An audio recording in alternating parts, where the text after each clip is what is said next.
जैसा कि आप यहाँ पर देख पा रहे हैं, जिला कार्यक्रम पदाधिकारी स्थापना शाखा नालंदा की तरफ से इस जिले के जितने भी आपके प्रखंड शिक्षा पदाधिकारी हैं, उसके साथ ही इस जिले में जितने भी आपके विद्यालय हैं, उस विद्यालय के जो भी आपके प्रधानाध्यापक या फिर प्रभारी प्रधानाध्यापक हैं, चाहे आपका प्राथमिक विद्यालय हो या फिर मध्य विद्यालय या फिर माध्यमिक विद्यालय या फिर उच्च माध्यमिक विद्यालय, तो उनको ये आपका पत्र जो है प्रेषित किया गया है। इस पत्र में आप यहाँ पर देखेंगे तो जो भी इस जिले में कार्यरत शिक्षक और शिक्षिकाएँ हैं, उनके यहाँ पर जानकारी उपलब्ध कराने को लेकर जो है बोला गया है। तो कौन सी यहाँ पर जानकारी, तो आप यहाँ पर जो है वो देख सकते हैं। यहाँ पर आपका दिया गया विज्ञापन संख्या 27/2023 यानी बीपीएससी टीआरई 2 में इस जिले में कितने ऐसे कार्यरत शिक्षक और शिक्षिकाएं जिनका यहाँ पर भाषा अर्हता यानी जो आपका क्वालिफाइंग नेचर का पेपर था, तो उसमें इन लोग का जो प्राप्तांक है वो यहाँ पर 30% से जो है कम इन लोग का जो है मार्क्स है। तो इनकी जो डिटेल यानी जो आपकी जानकारी है वो यहाँ पर आपके उपलब्ध कराने को लेकर जो है बोला गया है। नीचे आप यहाँ पर देखेंगे तो इसमें आपका कोई खास नहीं है, इसमें उसी को लेकर दिया गया कि बीपीएससी टीआरई 2 इस जिले के अंदर यहाँ पर जो भी कार्यरत शिक्षक और शिक्षिकाएँ हैं जो यहाँ पर बीपीएससी टीआरई 2 में जो है वो चयनित है और इन लोग का भाषा अर्हता यानी क्वालिफाइंग नेचर में 30% से जो है कम मार्क्स है, उनके यहाँ पर जानकारी उपलब्ध कराने का जो आपका निर्देश है वो यहाँ पर आपका जो है प्राप्त है। और इसमें आप यहाँ पर जो है वो देख सकते हैं, यहाँ पर बोला गया कि इन लोग के यहाँ पर सत्यापित करते हुए ये जो आपका विविध प्रपत्र होगा, जो कि आप यहाँ पर प्रपत्र जो है वो देख सकते हैं, 2 दिन के अंदर यहाँ पर जो प्रखंड शिक्षा पदाधिकारी होंगे तो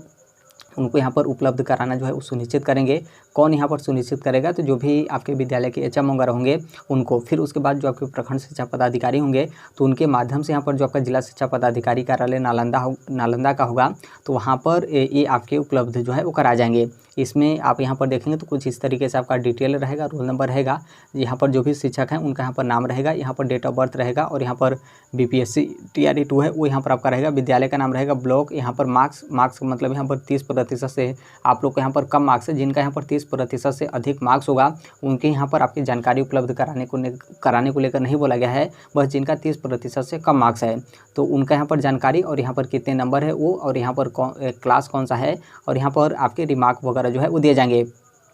अब यहाँ पर आप सोचेंगे कि क्या मतलब ये आपका अचानक क्यों इस तरीके से आपका जो है किया जा रहा है, क्या हर एक ज़िले में इस तरीके से जो आपके डिटेल हैं वो यहाँ पर आपका जो है मांगा जाएगा, तो देखिए ऐसा आपका बिल्कुल नहीं है। दरअसल यहाँ पर क्या है कि कुछ कैंडिडेट हैं जिनके तरफ से आपके आरटीआई जो है वो लगाए गए थे और उनके माध्यम से आरटीआई में इस तरीके से जो आपका डाटा है वो यहाँ पर आपका जो है मांगा गया था, तो इसीलिए आप यहाँ पर देखेंगे तो इस तरीके से जो आपका डिटेल यानी कि जो आपका डाटा है वो यहाँ पर आपका मांगा जा रहा है, क्योंकि नॉर्मल सी बात है आरटीआई है, यदि इसका जवाब नहीं दिया जाएगा तो इस पर भी आपका जुर्माना वगैरह का जो है प्रावधान है, तो इसलिए इस तरीके से आपका डिटेल जो है मांगा जा रहा है। हालांकि इसमें आप यहाँ पर देखेंगे तो बिल्कुल जो आपका समय है उसकी यहाँ पर आपकी बर्बादी जो है वो की जा रही है, चाहे यहाँ पर शिक्षा विभाग का बर्बादी हो या फिर जो भी आपके विद्यालय के एचएम हो या फिर जो भी आपके प्रखंड शिक्षा पदाधिकारी हो या फिर जो भी यहाँ पर विद्यालय के शिक्षक हैं उनका यहाँ पर पूर्ण रूप से जो आपका समय है वो यहाँ पर आपका बर्बाद हो रहा है। क्योंकि इसमें आप यहाँ पर देखेंगे तो अब यहाँ पर आपका सत्यापित जो है किया जाएगा, क्योंकि किसी का भी जो आपका डिटेल है वो तो यहाँ पर आपका नहीं है। अब इसमें जो भी जितने भी आपके विद्यालय हैं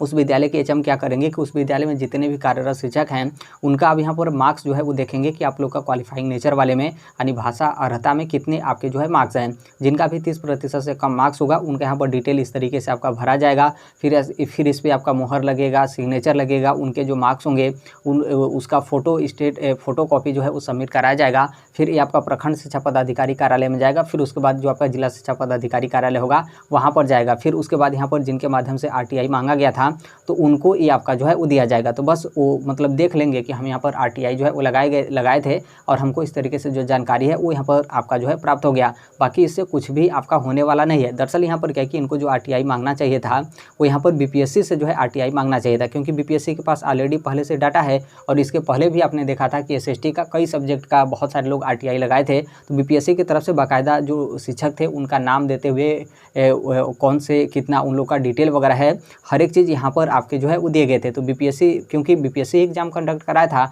उनके पास बाकायदा हर एक चीज़ जो है वो डाटा है कि कितने लोग का जो क्वालिफाइंग नेचर वाला पेपर है उसमें 30% से किन लोग के यहाँ पर जो मार्क्स हैं वो यहाँ पर आपका जो है कम है। तो इसमें शिक्षा विभाग का जो समय होता है वो यहाँ पर आपका जो है बचता है, लेकिन शिक्षा विभाग का काफ़ी लंबा आपका प्रोसेस होता है, आप यहाँ पर खुद जो है वो देख लीजिए। तो इसमें मतलब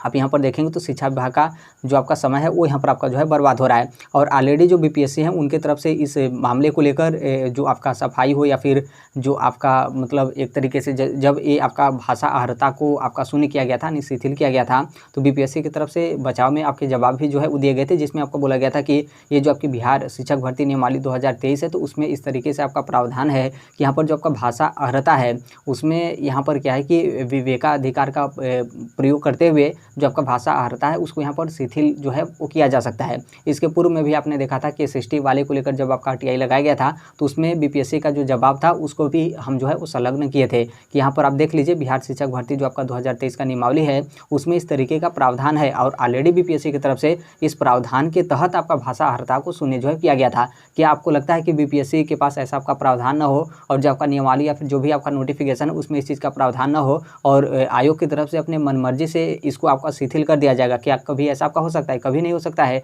क्योंकि आयोग को पता होगा कि हम वर्तमान में तत्काल के लिए हम इसको शिथिल कर दे रहे हैं, हम यहाँ पर रिजल्ट जारी कर दे रहे हैं, लेकिन नॉर्मल सी बात है जो कैंडिडेट होंगे वो कोर्ट में याचिका दाखिल करेंगे और फिर तो ये आपका रिजल्ट बिल्कुल यहाँ पर आपका रद्द हो जाएगा। इसलिए आप यहाँ पर देखेंगे तो ये जो आपका भाषा अर्हता को शून्य किया गया था बीपीएससी की तरफ से, बाकायदा ये जो आपकी शिक्षक भर्ती नियमावली 2023 है जिसके तहत आप लोग का चयन हुआ है तो उसमें इस तरीके से आपका प्रावधान है। इसीलिए देखेंगे तो भाषा अर्हता हटा भी और बीपीएससी टीआरई 2 में जो भी यहाँ पर चयनित शिक्षक हैं उनका मतलब जॉब को लेकर या फिर कार्यरत को लेकर उनका सेवा काल देखेंगे तो एक अच्छा खासा समय यहाँ पर जो है बीत गया, लेकिन अभी तक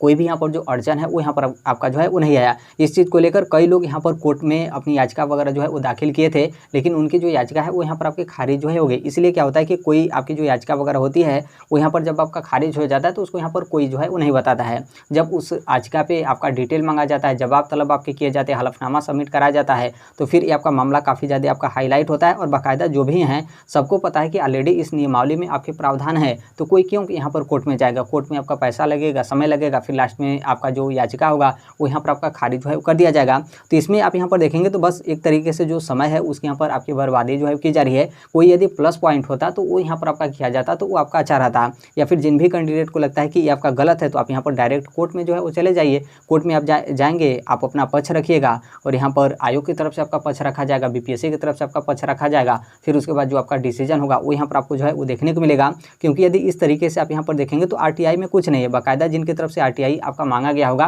पर बस उनको आपका कागज़ का जो आपका पेज होगा वो यहाँ पर आपके जो है वो दे दिए जाएंगे। लेकिन इसमें आप यहाँ पर शिक्षा विभाग का जो समय होगा उसे आप यहाँ पर देखेंगे तो काफ़ी ज़्यादा यहाँ पर आपका जो है बर्बाद हो रहा है। तो इसलिए आप यहाँ पर देखेंगे तो ये आपका हर एक ज़िले से